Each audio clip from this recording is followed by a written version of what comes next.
So the CM Punk Colt Cabana Dr. Amann trial is finally over, and your favourite podcasters were found absolutely not guilty, thus ending 4 years of he said after Punk had appeared on Cabana's podcast. But it's been 6 days of double session testimony from both the defendant, the plaintiffs, and a number of witnesses, both famous and not, so there is reams and reams and reams of case notes on the whole thing, and Dickhead here has been through every single last one of them, so you didn't have to. Good job I did, as well as there are some astounding revelations inside, from Punk's general well-being to how WWE operates behind the scenes, to thongs, to to all sorts. So yes, my name is Adam Cleary, and these are 10 amazing revelations from the CM Punk trial. Number 10. CM stands for Chick Magnet. I mean, yes, we did cover this on its own, but just on the off chance you're coming into the whole thing cold, it does bear repeating. It is now a matter of legal record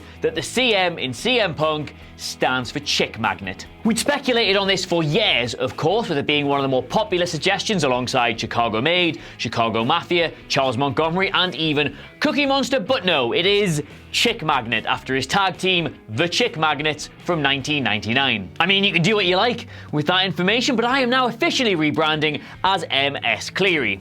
Work that one out for yourselves. Number 9. WWE told Kane to put Punk through a table despite a possible concussion. Now this is a bit of an interesting one given the current situation with WWE and brain injuries. According to numerous testimonies in this case, during the 2014 Royal Rumble, the boys in Gorilla ordered Kane into the ring to eliminate Punk and put him through a table, despite them having received word that he might have a concussion. So, alright, the timeline on this is very Kennedy the movie, but I'll try and piece it together with what we've been told. At some point during the Royal Rumble, Kofi Kingston hits Punk with a clothesline. We saw this on the broadcast. This gives Punk what he calls a concussion, and he relays this information to referee Mike Cone. Cone tells Punk to stay down, but Punk ignores him, saying that he wants to carry on with the match. The information is then relayed to Dr. Amann, who gets it back to the boys in Gorilla, and Kane is later ordered out to eliminate Punk and go through with the table spot. Now, this was all part of the plan originally. Punk was meant to be part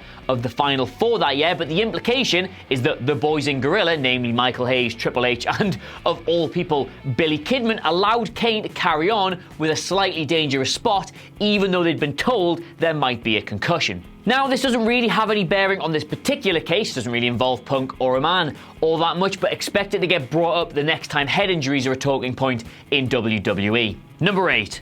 Colt Cabana. Just a short one, this one, and probably not that interesting unless you yourself are an aspiring wrestler, but whatever, I thought it was good. While on the stand, Colt Cabana confirmed that he was introduced to WWE by Dr. Tom Pritchard and would try and get booked as an extra whenever they were, and I quote, within an 8 to 10 hour drive of him. That is more than a full working day behind the wheel of a car twice just to try and get your foot in the door. That is absolutely outstanding dedication from Cabana, and a real shame that all he got was a run in Ohio Valley Wrestling and a few episodes on SmackDown. It's a tough life. Number 7. Punk himself during SmackDown. There's not really much more to say about it than that, is there? After a lot of rumours about it floating around on the internet, and then Punk saying he did but trying to make out like he was only joking, it is now another matter of legal record that CM Punk himself on an episode of SmackDown. Why? Well, a side effect of the antibiotics he was on. Apparently, when? December 2013. If you want to go and look it up. Who? Dean Ambrose, the poor bastard, and where? Literally in the ring. Number 6. Punk's first promo. Fun one this, as during his questioning, Punk was asked to go back through a lot of his history with Colt Cabana, including the time he started out as a wrestler, because that's where the two met. During one exchange, Punk is asked to recount his first ever wrestling feud and describes to the jury what something like that would entail, specifically what the more scripted elements are. Anyway, the best detail from all of this is Punk talking about the first time he was ever allowed to cut a promo on an actual show, and in it, he hits another wrestler with a roll of quarters, gets on the mic and says, "All I'm saying is, I've got a lot of sense." Good that. Number 5. Dr. Amann's lawyer made mistakes. One thing that kept jumping out at me while I was reading through all of these notes, and dear God there was a lot of them, was the amount of times it's mentioned that Dr. Amann's lawyer keeps making basic mistakes during cross-examination. This is all from WrestleZone's Ross Burnham. AJ, and that's AJ Lee, is presented with a text exchange that neither her nor the defense recognizes as having been introduced. Counsel ask AJ if she recognizes the exchange, to which she replies, "This is Zack Ryder." It is quickly understood that the wrong text messages have been presented by Amann's lawyer, who corrects the error and presents the correct messages instead. This happened 4 times. It's not even just that. According to the notes, he reads from the wrong deposition, gets his words in a muddle, and is even criticised by the judge for not building strong enough arguments during cross-examination. With a lot of people asking how on earth Dr. Amann thought that he could pursue Punk and Cabana for damages, totaling in the millions, remember, because one of them said he was bad at a job he subsequently didn't even lose. Looking at these notes, it might just be that he was poorly advised from a legal perspective. Number 4.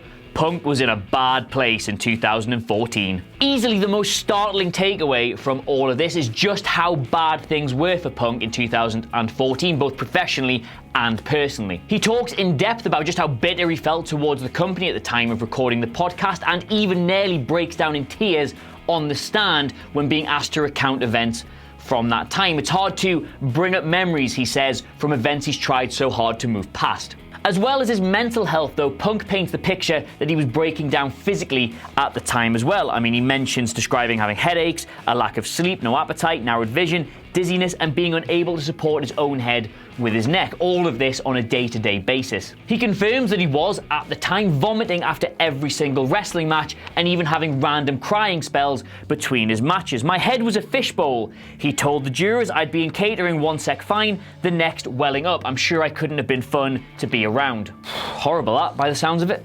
Number 3. A little piece of WWE trivia. On a slightly lighter note, there was a moment during Punk's cross-examination when he was asked to identify a number of items of ring gear. He was shown some kick pads, his trunks, and then finally, a Speedo.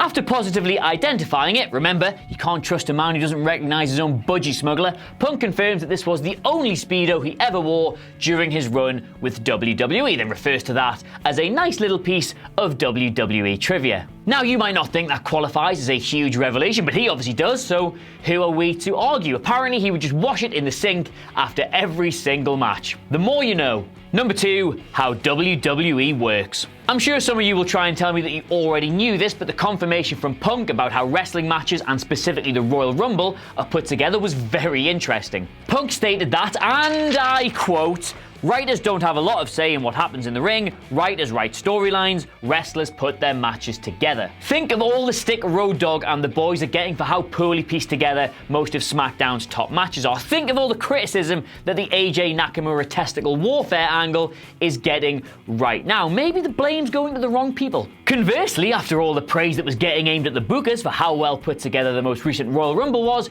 Punk states that wrestlers are merely told when people are coming out and roughly when they need to be eliminated, and they all just book it themselves from there. Number 1, he doesn't want to wrestle again. Yeah, but there's one thing we all need to learn from this court case, aside from the fact that somebody saying you suck at your job does not entitle you to $4 million, it's that CM Punk will not be back in a wrestling ring anytime soon. Punk, in a video statement to Nick Horsman, sorry if I've said that wrong, mate, is very matter-of-fact about just wanting to move on with his life and put all of this behind him. He doesn't even crack a smile when he's asked if he's all in. Plus, judging by his testimony, and trust me, I've been through all 6 days of it, Punk was an emotional and physical wreck during the end of his time in WWE, and that appears to have eroded all the love he had for performing since. He's worked really hard to carve out what he sees as a new and better life for himself, and he doesn't seem even remotely ready to give that up. You never say never in this industry, obviously, but after reading about him tearing up on the stand, just trying to talk about the end of his time in WWE, suspect he's in a much better place now than he ever could be back in the ring. But yes, those were the 10 biggest revelations from the CM Punk Dr. Amann trial. Dear God, I hope I never have to read court notes again as long as I live. Let us know what you made of it all by leaving a comment below, and hey, don't forget to like, share, and Oh, would you look at that? It's a magic subscribe button. I don't know what channel it's for. I can't quite see from here, but you should click it anyway if you've not already. There's some nice videos, lovely videos for you to watch down here as soon as I'm finished talking. Click one of them, I dare you. Either way, thank you very much for watching. My name has been Adam Cleary, and I'll see you soon, Your Honour.